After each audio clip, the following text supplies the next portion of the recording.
Robert Lowe, 1st Viscount Sherbrooke, GCB, PC, British statesman, was a pivotal but often forgotten figure who shaped British politics in the latter half of the 19th century. He held office under William Ewart Gladstone as Chancellor of the Exchequer between 1868 and 1873 and as Home Secretary between 1873 and 1874. Lowe is remembered for his work in education policy, his opposition to electoral reform and his contribution to modern UK company law. The Division of Lowe, in our abolished Australian electoral division located in Sydney, was named after him. Gladstone appointed Lowe as Chancellor, expecting him to hold down public spending. Public spending rose, and Gladstone pronounced Lowe wretchedly deficient. Most historians agree. Lowe repeatedly underestimated the revenue, enabling him to resist demands for tax cuts and to reduce the national debt instead. He insisted that the tax system be fair to all classes, by his own main criterion of fairness, that the balance between direct and indirect taxation remained unchanged. He succeeded. However, historians do not believe this balance is a good measure of class incidence and was by the time thoroughly archaic. Education in Australia. Lowe was born in Bingham, Nottinghamshire, England, the second son of the Reverend Robert Lowe. His mother was Ellen, the daughter of the Rev. Reginald Pinder. Lowe had albinism, and his sight was so weak that initially it was thought he was unfit to be sent to school. In 1822, he went to a school at Southwell, then to one at Risley, and in 1825 to Winchester as a commoner. In Lowe's fragment of autobiography he shows an unpleasing picture of the underfeeding and other conditions of the school life of the time. The languages of Latin and Greek were the main subjects of study, and Lowe records that both were easy for him. Lowe then attended University College, Oxford, and enjoyed the change there. As a pupil of Benjamin Jowett he gained a first-class degree in classics and a second class in mathematics, besides taking a leading part in the Union debates. In 1835 he won a fellowship at Magdalen, but vacated it on marrying on the 26th of March 1836, Georgiana Ord. Lowe was for a few years a successful tutor at Oxford, but in 1838 was disappointed at not being elected to the professorship of Greek at the University of Glasgow. In 1841 Lowe moved to London to read for the bar, but his eyesight showed signs of serious weakness, and, acting on medical advice, sailed to Sydney in the colony of New South Wales, where he set to work in the law courts. On the 7th of November 1843, he was nominated by Sir George Gipps, the Governor of New South Wales, to a seat in the New South Wales Legislative Council. Owing to a difference with Gipps, he resigned his seat on the 9th of September 1844, but was elected in April 1845 for counties of St Vincent and Auckland. Lowe held that seat until the 20th of June 1848 and was elected for City of Sydney in July 1848, a seat he held until November 1849.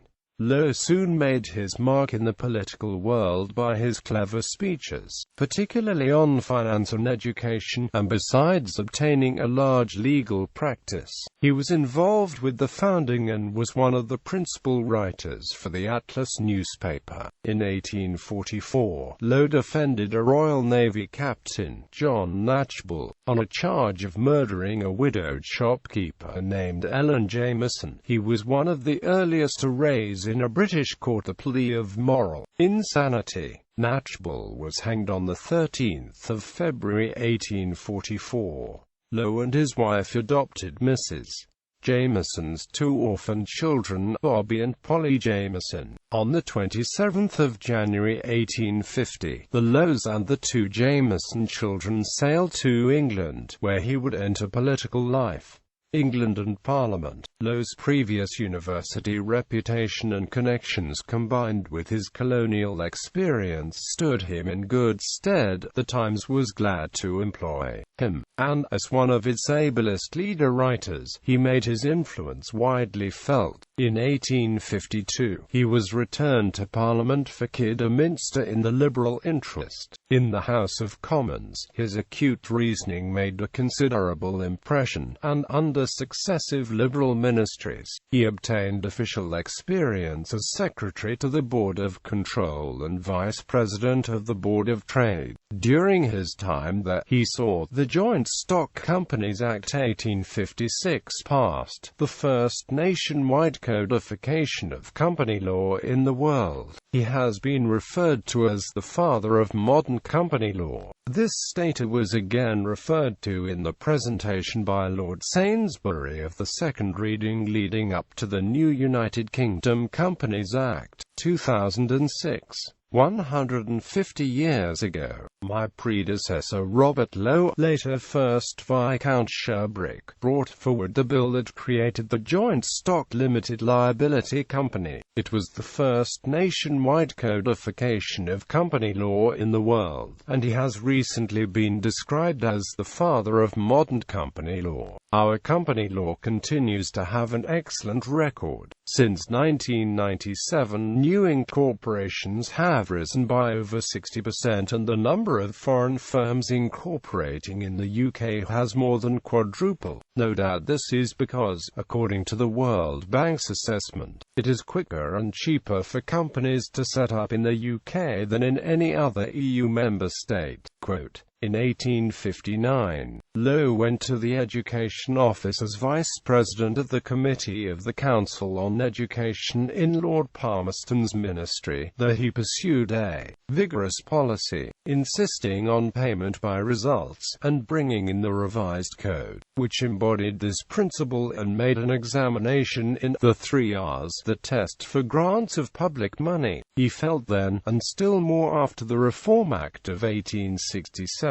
that we must educate our masters, and he rather scandalized his old university friends by the stress he laid on physical science as opposed to classical studies. Considerable opposition was aroused by the new regime at the Education Office, and in 1864 Lowe was driven to resign by an adverse vote in Parliament with reference to the way in which inspectors' reports were edited. Quote, this was the result of the strong feelings that had been aroused against Lincoln's administration of the Education Office reform. Lord Palmerston had been a towering opponent to widening democratic participation, and his death in October 1865 opened the way to the Russell-Gladstone Reform Ministry, which introduced the Reform Bill of 1866.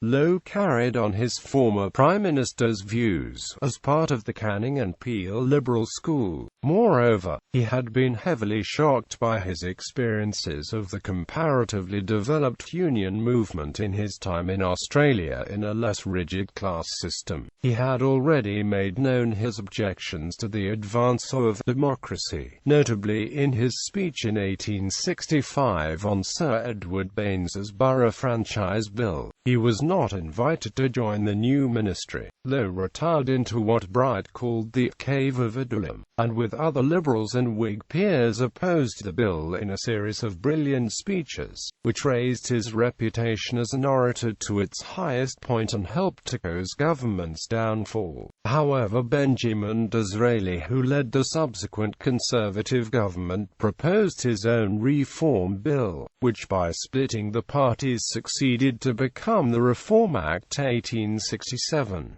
As he said in the third reading of the bill, Lowe thought any step towards democracy was bad because it engendered a right existing in the individual as opposed to general expediency, numbers, as against wealth and intellect.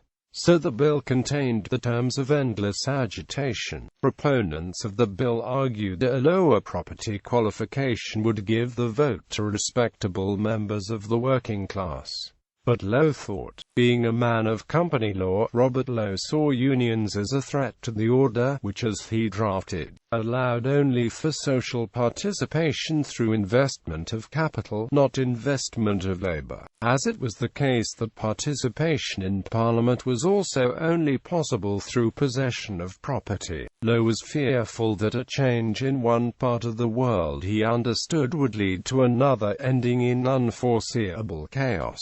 Lowe concluded his speech with considerable flair. Office. In spite of the fact that his appeals did not prevent the passing of the Second Reform Act, Robert Lowe beat Walter Bagehot in the next election to become the first Member of Parliament for the London University, a new constituency created by the very act he opposed. In 1868 he accepted office in the Gladstone cabinet as Chancellor of the Exchequer, an office that he described in the following terms in the House of Commons on the 11th of April 1870, "The Chancellor of the Exchequer is a man whose duties make him more or less of a taxing machine.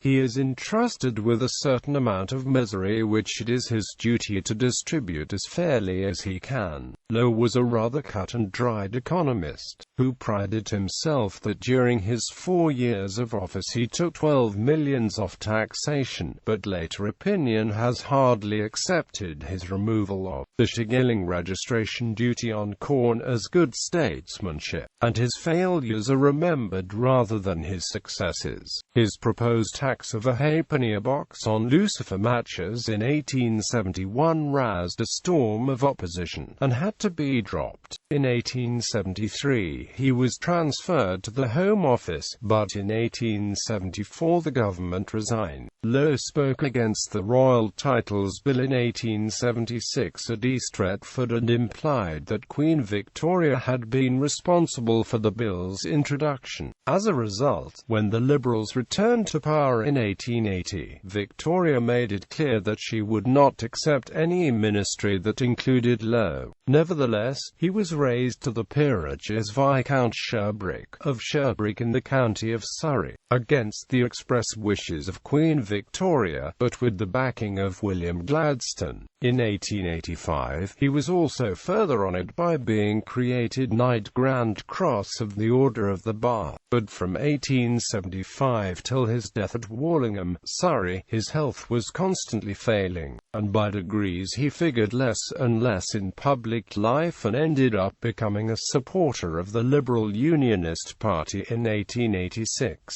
During the 1870s the following epitaph was suggested for him by one of the wits of his day: "Here lies poor old Robert Lowe. Where he's gone to I don't know, if to the realms of peace and love, farewell to happiness above, if haply to some lower level, we can't congratulate the devil." Lowe was delighted with this, and promptly translated it into Latin, as follows: "Continenta hac in fossa, humiliis Roberti ossa, si hat coelum evalabat pax in coelo non restabat, sin in inferis jacebat, diabolum adjus poenitbat." Bibliography. Own works. Poems of a Life. Sources: Knight R. A Liberal, Robert Lowe in New South Wales, 1842–1850. Melbourne University Press. Maloney, John. Gladstone's Gladstone. The Chancellorship of Robert Lowe, 1868–73. Historical Research, 79. Martin, A. Patchett. Life and Letters of the RT Hon. Robert Lowe, Viscount Sherbrooke. 2 vols. London. Marcham, A.J. Educating Our Masters, Political Parties and Elementary Education, 1867–1870. British Journal of Educational Studies, 21.